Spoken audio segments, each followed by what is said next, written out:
where it was bombed. We went to Money, Mississippi, where Emmett Till was kidnapped and murdered. We went through that whole thing, and then on the 50th anniversary of the Selma March, we marched across the Edmund Pettus Bridge.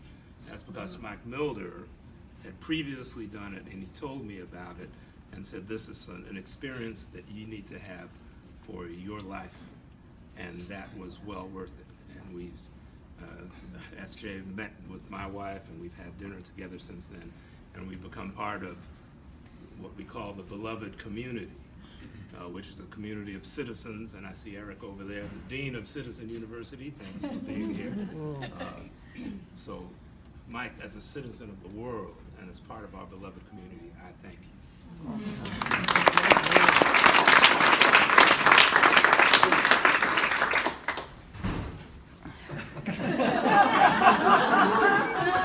As Mike escapes from the party, let me introduce myself. I'm Paul Meyer.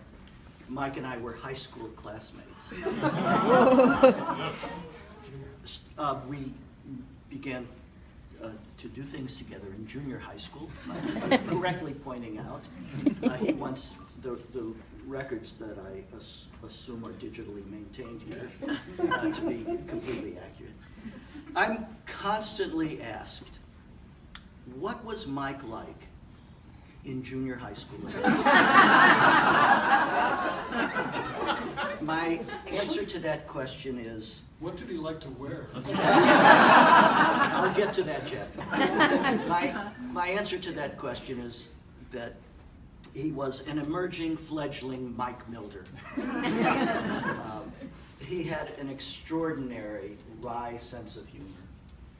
He had interests and curiosities in a wide range of fields. Music was important in Mike's life. Does everyone know you were an oboist? No. And of course, his time in the orchestra at University City High School in suburban St. Louis, his time as an oboist in the high school orchestra, it sounds very distinguished, but he was also an oboist in the marching band. That is a little less extraordinary. Mike wrote for the high school newspaper, so aside from music, there was a kind of a literary life. He was the feature editor for our high school newspaper. Like reading my yearbook. Well, Mike, it's odd that you should mention this because I brought a copy.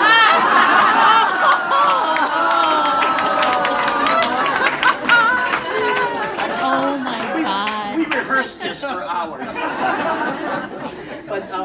But Mike was engaged in the kind of the ordinary activities of a high school student who was a good friend, and he was a camp counselor for younger students in younger grades that our high school featured every year. And I am going to disclose that Mike was the senior carnival ticket chair. I'm sorry to see that didn't appear on the plaque. To no one's surprise, Mike was a National Merit Scholar finalist in high school, and off he went to Princeton. And there, in addition to excelling academically, Mike, if I recall correctly, really, tell me if this is...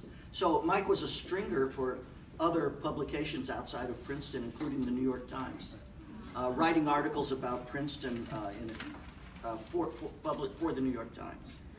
Wow. You all know his medical school, and all that's been discussed already follows. In a way that most of you are familiar with. So let me skip ahead to our experience with Mike and Sarah Jane now. We've known one another long enough that we knew Sarah Jane when she was dating Mike. And so we've been involved in a lot of family affairs. And let me just report that in my own family, when we have an important affair, some relative of mine will recite a poem that rhymes with roses are red, violets are blue. For Mike Family Affairs, Mike and his brothers and Mike and Sarah Jane's two boys write a musical comedy that could be performed on Broadway, usually very similar to The Lion King. And this is, I mean, it's absolutely unbelievable. The lyrics are something that Ira Gershwin would be jealous of. He and Sarah Jane are so bright and so creative. What I really want to let you all know is that I feel, as I know you do, that getting together today is not as much an end as a beginning, because these are two creative people who will be enriching the lives of all of us from now into the most distant foreseeable future together. Congratulations, Mike.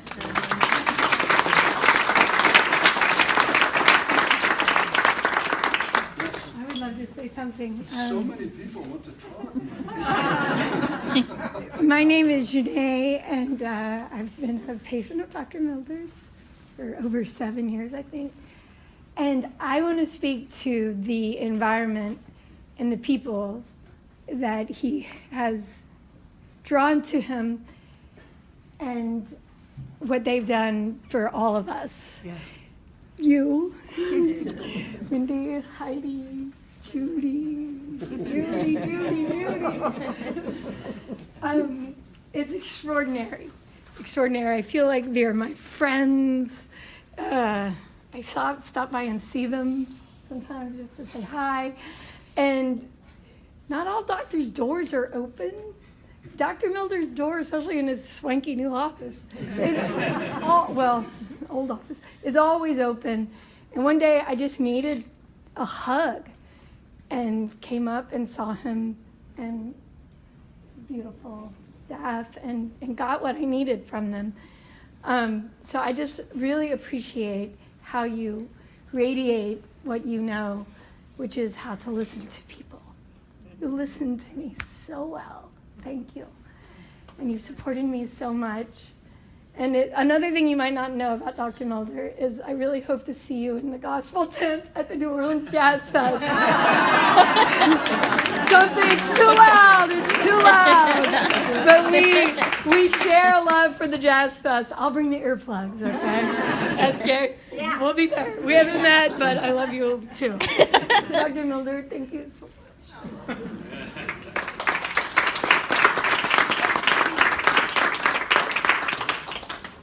Yes, please. My name's Cammie, and I have been a patient of Dr. Milder since 2009.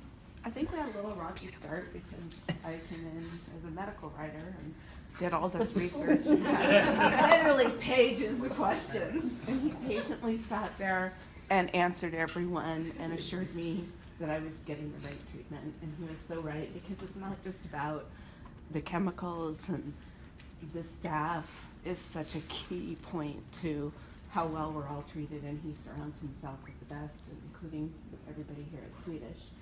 I wanted to tell a funny story. I think this was my second or third relapse, and I was on a pretty rigorous chemo schedule, and my numbers went up fast, and so he wanted me to come back sooner, at 2 weeks instead of 3 weeks. And I left the office, and I'm driving home, and I'm thinking of I'm still trying to work, and I'm thinking of all the stuff I have to rearrange. So I call and I say, do I have to do this? You know, can we just keep the 3rd week appointment? Do you remember this? And he said, well, I think this is what's best, and you know, you've got an aggressive cancer, we need to treat it. I'm like, but it's really messing up my life. And he calmly takes a breath and says, Cammie, cancer has a way of doing that to people. And I've remembered that ever since, and never questioned what I was supposed to do. Well, not that I didn't question it, I always but I always went. So you'll be missed. I know that there's a great staff here to support us, but you and your staff will be greatly missed. Thank you.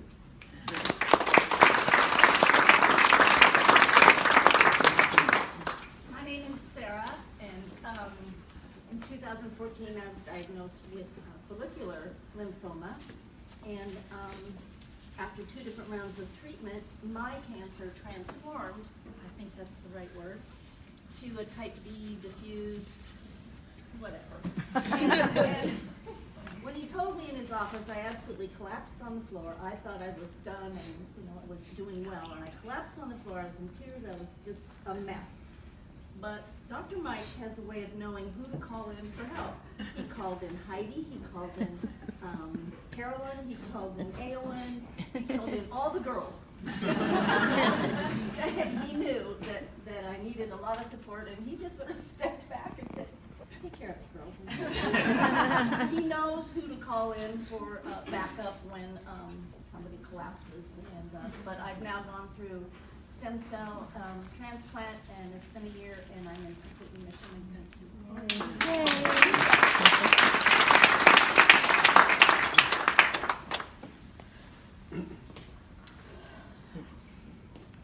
I would say that this is a quiet group, but it's not. Again, I can tell you I've been to a number of these type events, both here at the SCI and elsewhere, and it's really a testament to Mike, to Michael, and to all of you that this feeling of celebration is what I'm hearing. Celebration for those of you who are doing well through your cancer challenges, but also celebrations for, as you said, this is a time where we know that Sarah Jane and Michael are going to be adding up new adventures, and I think we're going to hear about them in many ways. So we want you to stay around. No, and Michael. yes, we want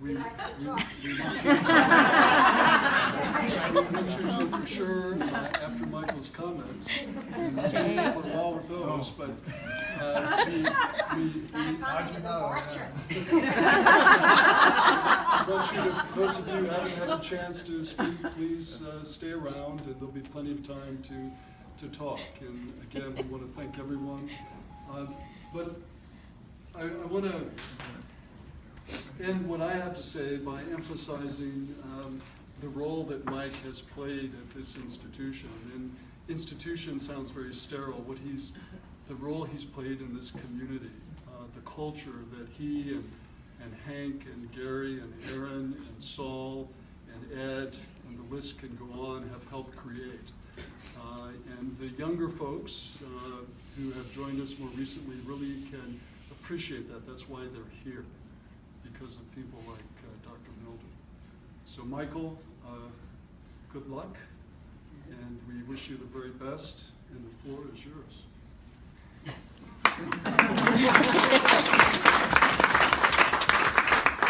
Thank you, Tom. I'm now thoroughly embarrassed. I want to let you know I've changed my mind.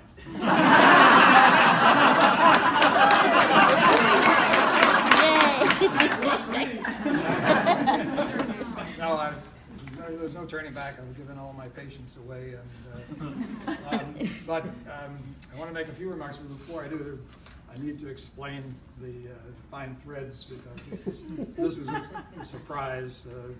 I assure you, this is not my coat.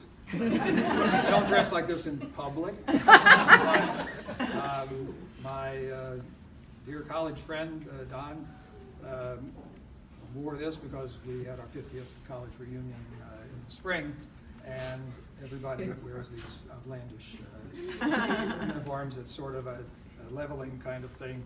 So he came in dressed in the full regalia, and I thought, this is my chance. I don't have to come back and face all of it. But just to clarify, that may be his jacket, but you do have I own one. I have enough taste not to wear it. Thank you for that. Thanks, Heidi. And just totally shocked that my friends from San Diego, Paul and Maggie, have sprung this on me. And there's going to be, people always want to know, what are we going to do? And our first big trip is planned to go down to the Galapagos, and there our our partners on that trip. Oh, excellent. So you think that would be enough? Lots of birds us there. about, coming here. So I want to say a few words about why I like